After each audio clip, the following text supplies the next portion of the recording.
karena ada beberapa klien yang akhirnya datang dengan penyesalanmu paling besar apa? Ternyata banyak yang menjawab menikah. Itu Kak Gita. Nah ini berhubungan dengan inner child ya Kak Gita. Kadang kita itu lupa bahwa kita itu masih membawa anak kecil di dalam diri kita. Kadang kita itu berpura-pura dewasa.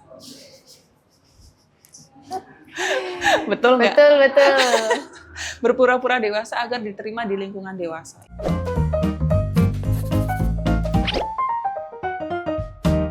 Halo, kembali lagi di podcast Rusty Channel. Jeng, nggak ada episode ya. Oke, kali ini seperti biasa di episode-episode kemarin narasumber saya yang kali ini bajunya agak sangat feminim sekali meskipun dengan warna blacknya. Halo, perkenalkan ini Mbak Esa, seorang psikolog. Ada bironya ya Kak? Ada Kak Gita. Oke, bisa diperkenalkan bironya menangani apa aja ke teman-teman semuanya yang ada di sini yang nonton podcast kita? Siap.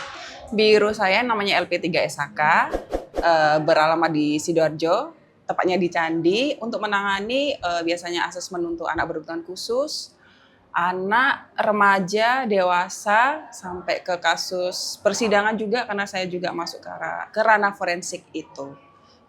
Atau juga ke rumah tangga. Dan pemilihan pasangan. Oke. Udah ya, nanti kalau misalnya teman-teman masih mau bertanya-tanya, langsung aja cek di bironya. Ada Instagramnya ya Kak? Ada Kak Gita. Namanya? @lp3s.saka. Oke, jangan lupa di DM kalau mau tanya-tanya buat teman-teman yang membutuhkan dampingan dari Kak Esa ini. Oke. Siap.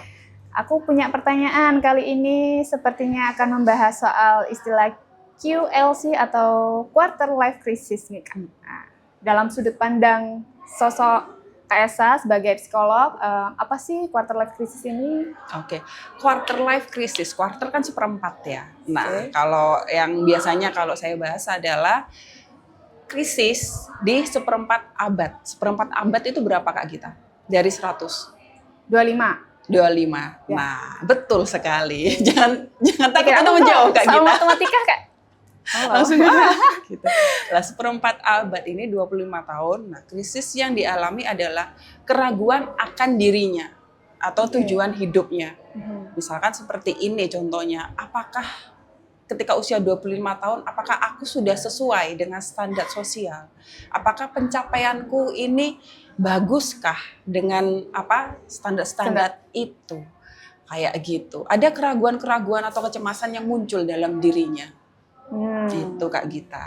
Berarti ada penyebabnya juga nih. Kalau misalnya kita akan menyangkut soal quarter life crisisnya ini. Terus sebelum penyebab ada ciri-cirinya tadi nggak Kak? Bisa dijelasin ciri-cirinya dulu? Ciri QLC, ya QLC ya, ada key-nya di depan, nanti salah. Ciri-ciri QLC adalah dia tidak bisa sulit untuk memutuskan sesuatu. Kedua, kadang iri dengan teman, suka membandingkan. Ketiga, sulit untuk beradaptasi, terus tidak ada motivasi sama sekali. Misalkan motivasi untuk kerja, motivasi untuk sehari-hari, bahkan motivasi untuk masalah percintaan juga, kayak gitu. Oke. Terus ini tadi ciri-cirinya. Aku tadi nangkepnya yang kayak soal irinya ini berarti dampaknya negatif ya? Yang dimaksud betul. Yang kita ingin juga. Terus apakah QLC ini penyebabnya dari eksternal atau dari diri sendiri juga tadi? Apa dua-duanya bersangkutan? Oke, bersangkutan Kak Gita, karena di eksternal sendiri itu kan di lingkungan sosial ya. Itu kan apalagi kita perempuan, jangan perempuan, laki-laki apalagi yang kena patriarki itu pasti juga kena. Misalkan perempuan, usia 25 kok belum nikah. Laki-laki, faktor eksternal. Standarnya laki-laki usia 25, dia dapat pekerjaan dengan gaji sekian. Harus mapan lah, kayak gitu. Itu faktor eksternal. Faktor internal sendiri dari keluarga penyebabnya. Nah, standar-standar ini dilihat dari pola asuh atau perbedaan antara orang Jawa dengan orang Sumatera, dengan orang Kalimantan dalam mengasuh anak, dan standar checklistnya anak itu juga beda-beda gitu Kak Gita. Misalkan di Jawa sendiri itu semakin muda dia menikah, itu kan semakin baik. Daripada kamu menggapai karir, maaf ya kalau saya bacanya dari jurnal. Ada beberapa kasus juga di dalam lingkungan itu juga semakin muda ketika kita menikah usia 22 atau mendekati 26 deh, itu sudah dikatakan sebagai perawan tua. Gitu. Tapi ada beberapa kasus di luar ternyata keluarganya itu sudah, karena keluarganya berpendidikan gitu. Oh sudah, nggak usah menikah dulu deh, kamu karir dulu gitu. Itu yang akan sadar ini ya. Faktor internal dari budaya itu. Standarnya dari keluarga itu memang luar biasa. Kalau dari diri sendiri tadi? Dari diri sendiri itu suka membandingkan. Biasanya. Ada perasaan tidak puas. Ini berhubungan sama kebanyakan kita bermain sosmed ya, media sosial itu. Kadang kita lihat, misalkan saya lihat Kak Gita. Kak Gita kok enak banget ya, usia segini udah maaf ya jadi barista. Wah udah gini, udah menang begini. Nah sedangkan saya pada usia segitu, ngapain saya pada usia segitu? Kamu nggak ada pencapaian nih. Tapi apakah standarisasi pencapaian tadi dalam sudut pandang psikolog ini ada standarisasi tersendiri atau ya sesuai kemampuannya sesuai kemampuan klien yang menurutnya psikolog ini, oh nggak apa-apa kok ini fine-fine aja di usiamu segini, itu ada nggak standarisasi sendiri? Kalau standar, kita lihat dengan kemampuan, betul kata Kak Gita tadi, kemampuan klien. Jadi misalkan klien tuh hanya mampu 5, tapi di sosial dia harus 10. Nah, ngoyo kan nanti akhirnya memenuhi di 10 itu, udahlah 5 aja. Tapi kamu mindfulness atau bersyukur dengan pencapaianmu itu. Itu lebih baik. Dan kamu lakukan setiap hari dan kamu bersyukur di situ. Jadi tidak bisa kita memaksakan, oh kamu 5 harus 10 nih. Tapi kalau memang dia punya potensi, udahlah naik 6 atau 7. Tapi kita tanyakan lagi, apakah kamu keberatan ketika saya naikkan ke 7? Gitu Kak Gita. Oke. Kuncinya nanti balik lagi ke bersyukur ya dengan apa yang kita punya guys. Betul. Terus tadi udah dijelasin, ini pertanyaan beberapa, aku langsung ke karir. Karena ini jujur sih kayaknya di usiaku kadang setelah dapat konsep ini, dapat pertanyaan ini, kayaknya juga merasa di usiaku yang ya seperempat abad ini seperempat abad emang tuntutan, sebenarnya bukan tuntutan keluarga ya, tapi mungkin sosial yang rasa tadi yang dijelasin sama Kak Esa, tuntutan sosial di mana beberapa teman-teman ngelihat kayak, oh udah ada yang lanjut S2, udah selesai S2, mereka udah karirnya menata karir mereka gitu. Nah, kadang banyak wanita yang mengejar karirnya di usia quarter ini merasa terjebak antara pencapaian profesional dan tekanan sosial nih. Seperti menikah tadi yang udah dijelasin sama Kak Esa, punya anak. Nah, pertanyaannya, bagaimana psikolog melihat tekanan ini? Oke. Menurut jurnal yang saya baca dari POB tahun 2022, memang ada hubungannya antara wanita karir dengan paksaan sosial. Paksaan sosial untuk segera menikah. Kalau beberapa klien yang datang ke saya, Kak Gita, mereka pasti stres ya, saya bilangnya, saya stres Kak Esa, gitu. Stres kenapa? Saya dipaksa nikah, sedangkan saya belum siap ke situ. Nah, saya selalu mengatakan bahwa pernikahan itu bukan ajang untuk balapan, ajang untuk kita dapat award nih, kita udah nikah. Nah, gitu. Saya tanyakan, apakah kamu siap ketika menikah menyatukan dua pikiran yang berbeda? Ketika bertengkar, kamu cara penyelesaian konfliknya seperti apa? Itu. Terus kalau kamu memang fokus ke karir, silakan fokus ke karir itu, selesaikan.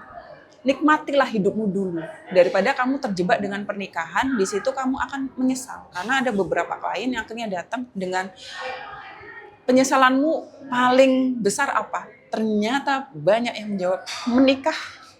Itu Kak Gita, ya. Kalau ingin berkarir silakan berkarir, tapi jangan lupa bahwa kalau memang kamu ingin menikah, cobalah bina hubungan romantis itu dengan pasangan. Ya. Jangan mengorbankan karir demi percintaan atau lomba menikah. Berarti kalau misalnya Boleh ngomong udah Kak Gita. terpancing. Boleh ngomong Kak Gita, Terlalu silakan. ini enggak kan, menikah ini juga beberapa pasti tuntutan dari keluarga atau keluarga besar, keluarga intinya kita gitu. Momok-momok yang kayak selalu kan pasti orang tua kayak mereka nggak pernah ngerasain karena nggak pernah ngerasain nih. Dia bilang menikah itu menakutkan. Di luar sana itu banyak yang kasus bercerai, kasus yang akhirnya KDRT, dimana kan itu merugikan kedua belah pihak sebenarnya. Betul. Dari sisi keluarga. Nah, apakah ada tips? Tiba-tiba nanya tips untuk kita bisa komunikasi sama orang tua nih untuk menjelaskan. Kadang kan pasti orang tua, apalagi di sini terlebih secara adat yang ada di sini kan Jawa. Nah, cara untuk menyampaikan nih, mungkin siapa tahu Kak Esa punya tips. Oke, terima kasih atas pertanyaannya yang luar biasa Kak Gita. Itu mungkin dipertanyakan oleh banyak wanita atau laki-laki ya yang belum menikah. Nah, kalau buat saya untuk menjelaskan ke orang tua, kita harus memahami orang tua kita itu terbuka atau tidak. Oke. Kan seperti yang kemarin kita bahas, ya. Ada orang tua yang toksik, ada orang tua yang memang tipenya demokratis kayak gitu. Kalau memang orang tuanya demokratis, kita jelaskan, Bu, Pak, aku belum bisa menikah gara-gara ini, dan penjelasannya harus rasional.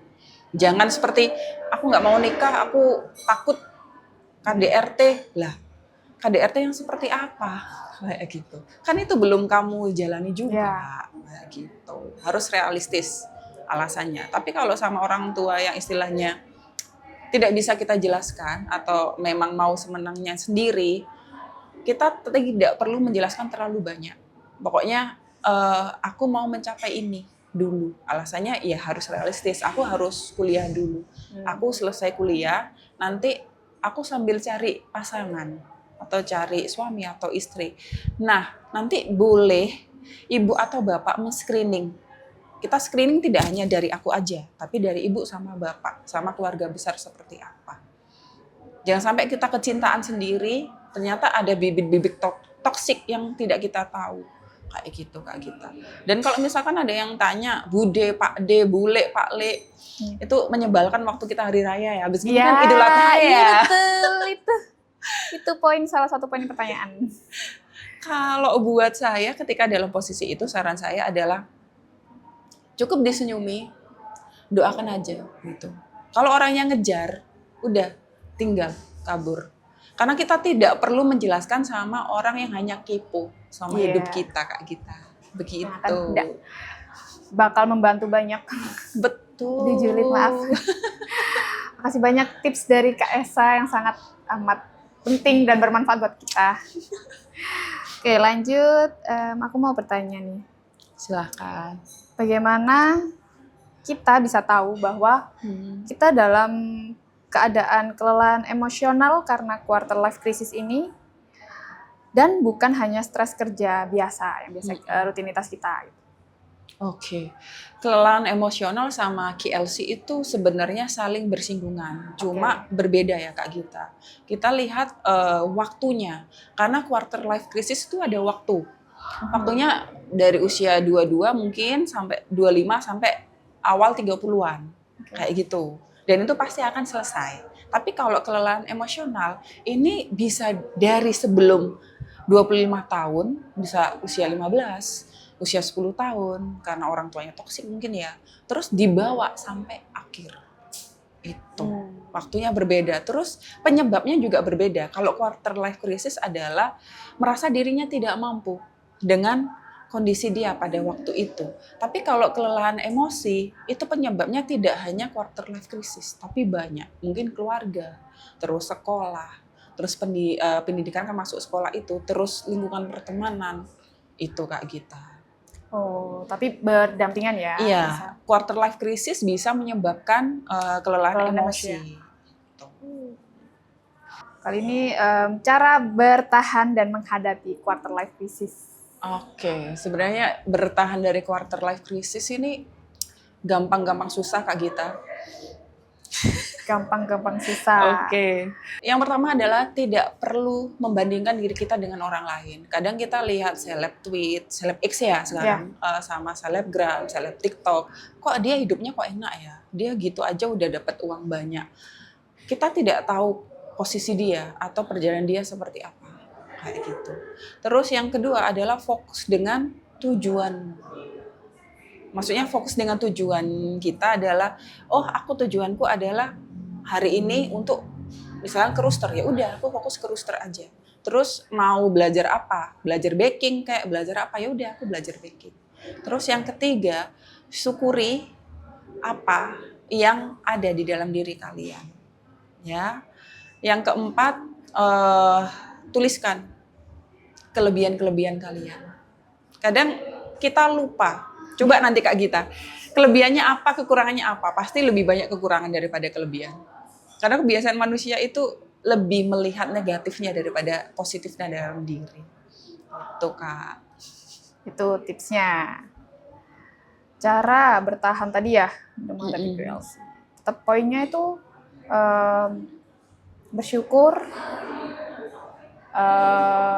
Apalagi Kak? Self love. Self love. Contohnya mencintai diri sendiri. Dengan cara banyak self affirmation, mengafirmasi dirinya sendiri. Misalkan kadang kan kita lebih banyak mengatakan,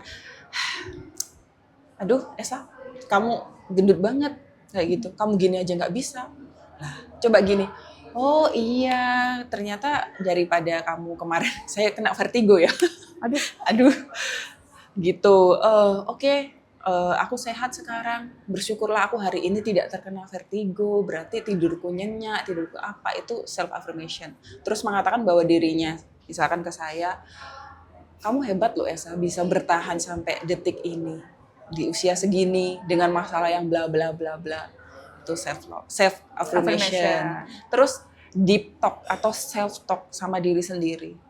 Nah ini berhubungan dengan inner child ya Kak Gita. Kadang kita itu lupa bahwa kita itu masih membawa anak kecil di dalam diri kita. Kadang kita itu berpura-pura dewasa. Betul nggak? Betul. Berpura-pura dewasa agar diterima di lingkungan dewasa itu. Kadang kita perlu self talk itu. Kita sapalah diri kita. Hai Esa. Misalkan, hai Gita. Kamu hari ini sudah melakukan apa? Apa yang kamu lakukan hari ini? Gimana kabarmu hari ini? Dan kadang itu saya juga memberikan tips sama trik sama teman-teman ketika self love adalah jangan takut terlihat kekanak-kanakan. Setuju. Karena ketika kita di lingkungan yang benar-benar suportif, ketika kita kekanak-kanakan, lingkungan itu akan bilang, oh iya dia lagi mengeluarkan inner child-nya nih, oke lah, tidak apa-apa, gitu. Tapi nggak dalam porsi yang banyak nih kan? Enggak kayak yang gitu, enggak. Kirain tidak ya teman-teman. Bener-bener yang tantrum tiba-tiba ya kan? Nggak mungkin ya, jangan ya. Bukan itu yang dimaksud. Bukan. Misalkan kita suka makan es krim, saya kan suka es krim mint, oke, itu ngasih makan inner child saya, gitu. Jangan tantrum kayak gitu. Terus apa aja langkah praktis atau rutinitas kecil yang bisa dilakukan seorang yang mengalami di usia kita nih, yang mengalami QLC? Jadi ada nggak sih tips untuk meminimalisir tadi kan untuk menjaga kesehatan mentalnya para kaum yang mengalami QLC? Tetapkan tujuan jelas, banyak meditasi atau olahraga. Teman-teman belum pernah forest bathing ya? Tahu forest bathing? Apa itu? Jadi kita ke alam, menyatu dengan alam. Pernah tidak Kak Gita melihat ada orang berbicara dengan pohon, memeluk pohon itu?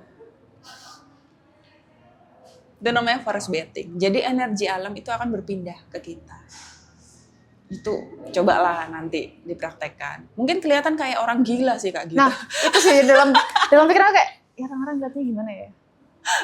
Karena kadang ada beberapa klien atau pasien saya itu tidak bisa berkomunikasi dengan manusia. Akhirnya berpindah ke hewan itu. Dan jangan salah, ada penelitian yang mengatakan bahwa tumbuhan itu juga punya nyawa. Ketika kita kasih omongan baik, dia akan tumbuh dengan baik. Tapi ketika kita omelin, kita maki, dia akan tumbuh dengan buruk. Kayak gitu lah. Kita peluk pohonnya, atau enggak kita kayak daunnya gitu bergoyang. Itu kita senyum, makasih ya kamu udah ngasih energi positif sama aku, kayak gitu.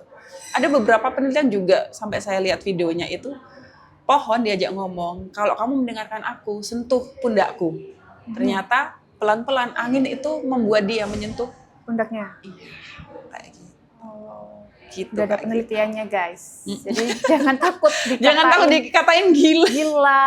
Karena kan nggak semua manusia juga mampu menerima apa yang kita keluhkan gitu. Ya. Saya pernah digituin sama salah satu pasien. Soalnya ketahuan ketika saya lagi forest bathing, sebelum menerima klien itu, saya bicara sama pohon di depan. Ada pohon pisang kalau nggak salah itu. Saya senyum, saya pegang, saya elus gitu.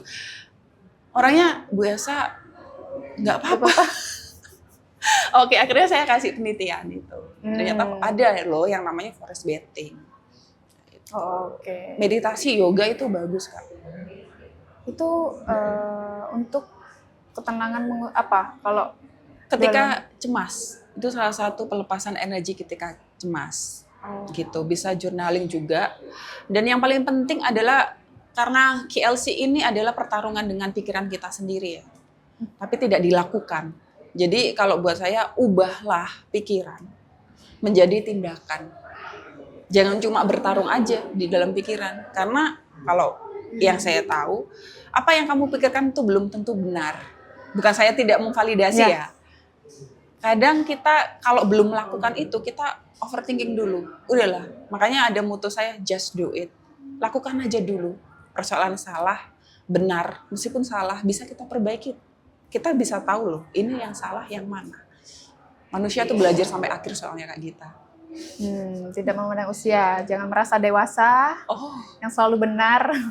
Karena belajar itu sampai kita mati. Gak ada orang bilangnya, aku usia 50, aku udah makan garam sama asam kehidupan. Belum tahu. Pelajaran apa yang akan dia petik selanjutnya.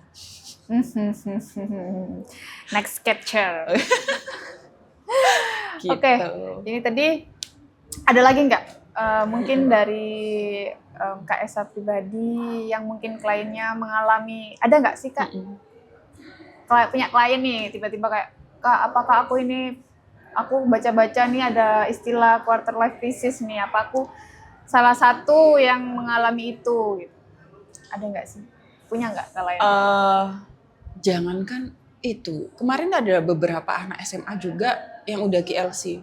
Quarter life crisis, sampai saya tidak bisa menyebutkan ya kode etik, sampai mereka itu mengatakan bahwa aku hidup 100 tahun ini kurang, masih banyak yang pengen ku tempuh. Itu ada satu seperti itu, ada satu yang mengatakan kayaknya aku tidak berguna deh, sampai ada kepikiran untuk suicide. Itu masih usia 17 tahun Kak, di bawah 17 tahun juga ada. Kayak gitu, ada yang aku nanti besar mau jadi apa, kalau aku nggak masuk sini nanti gimana, ini berhubungan dengan kuliah juga. Ya itu banyak terjadi sih, karena beberapa ada sepupu-sepupu yang mau melanjutkan kuliah, punya obses yang terlalu berlebihan terhadap tujuannya. Padahal kalau buat saya sih lakukan saja dulu ya Kak ya, udah dijalani, kalau memang kamu nyaman dan mau di situ, udah lakukan. Masalah rezeki itu akan ngikut kok. Ketika kita sama satu hal itu, bahasa Jawanya utun. Atau dalam bahasa Indonesia konsisten. Yes. Iya. Misalkan saya, Esa seorang psikolog klinis, anak remaja sama forensik. Kayak gitu. Oke.